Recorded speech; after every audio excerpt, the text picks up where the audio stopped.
Okay, we might as well finish and do the last one. So let's add a spreadsheet. Let's do about the standard deviation or the variance. So that's going to be this last formula. So this is part 3. If you're going part 3, be sure you watched part 1 and part 2, because I'll probably go a little bit faster since we're just doing the same thing, just a new formula. All right, so in the module live session, module 3, you were actually given data for this one. So you might not always be given data. You might sometimes actually be given, and you can look and see, let me get my arrow here. You can look and see the formula. What you're going to need is, of course, a sample size. And you're going to need, remember S is the standard deviation and S squared is the variance. So kind of up to you. I tend to just get the standard deviation and then I square it.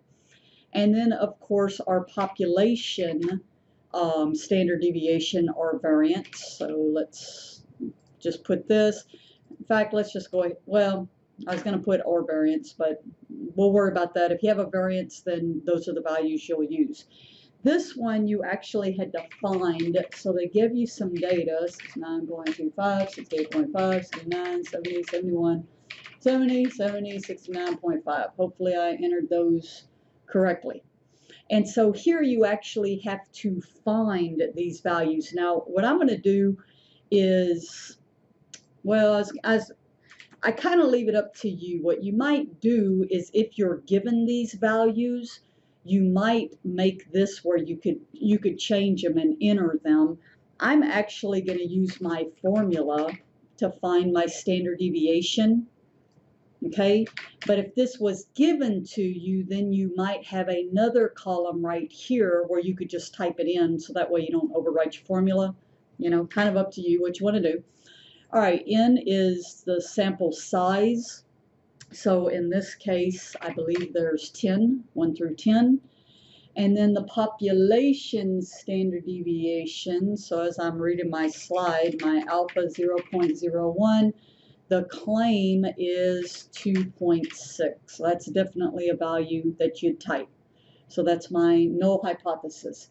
And so here they're claiming that the heights of the women, remember this is the supermodel one, again this is back in the actual lecture. So if I want to find my test statistic, this is a chi-square, right? That little chi-square. Let's move you down here a little bit. So this is my chi-square test statistic. By looking at this, I see that I need a numerator altogether, so I'm going to open 2 parentheses. The first parenthesis says this is the numerator. The second parenthesis is going to be my n minus 1, and then times my standard deviation squared. Close the numerator, divided by my population standard deviation squared, because that's actually the variance, right? Remember, sigma is the standard deviation.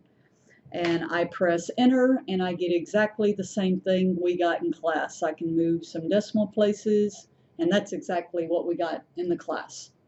All right, so now from here, since this is my test statistic, I want to see, you know, based on my either p-value or based on my critical value, if I would reject or not. So to actually find then my p-value is I would do equal CHISQ. Notice this has a left and a right, okay? In this case, this problem, I'm just going to do the DIST, and this value right here, and oops, I need my degrees of freedom, which is my sample size minus 1, and then once again true. And I get this p-value. So this would be a less than, like we've been doing in the other ones. You could do the equals chi-square to the right, that value. If you, I forgot to put my degrees of freedom. I'm trying to go too fast. And then my degrees of freedom, comma, n minus, minus 1. Okay, so, or you could have just done 1 minus that value. And once again, if you had a, get some room here, if you had a not equal to, not equal, the easiest way is just to take that value and multiply it by 2. Okay, so a 2-tail. All right, so our actual question, going back over here, is consider the claim that supermodels have much less variation. So we're looking at this value right here. All right, so now if I want to find then my critical value, if you notice all these are the same, right? The DIST, and then this is the INV. So equals CHISQ dot INV. Again, they have a right as well. So I put my probability in, my degrees of freedom in minus 1. Okay, so that's my critical value, and might as well be complete and do equals my chi-square to the right inverse, my probability, and then my degrees of freedom in minus 1. Ooh, to the right value. Okay, so remember the chi-square is not symmetric. Okay, so you're not going to have a, if you have a not equal, then you're going to have to look at both of these. Okay, if it's below or if it's above.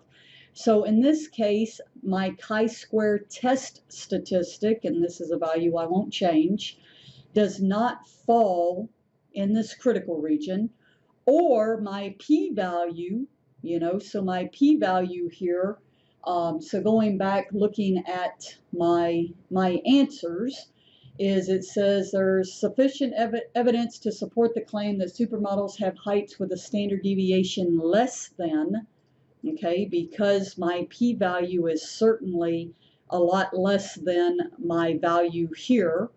And if I'm looking at when I'm doing my actual critical values with the chi-square test, you have to be careful with them. And I typically would say just do the p-value test, but you have to be careful with them because remember that this is to the left, and this would be to the left of that value. So you're not saying, yeah, but that didn't fall in the critical region. Yeah, it did, because remember the graph, that would be to the left of that value. So both ways we see we get the same thing we got in our lecture, that we certainly would reject the null. But now you see I have a spreadsheet proportion test, mean sample mean test, standard deviation or variance test. I have my spreadsheet to be able to do any of those problems. And I really hope out of these 3 videos I have convinced you to use Excel.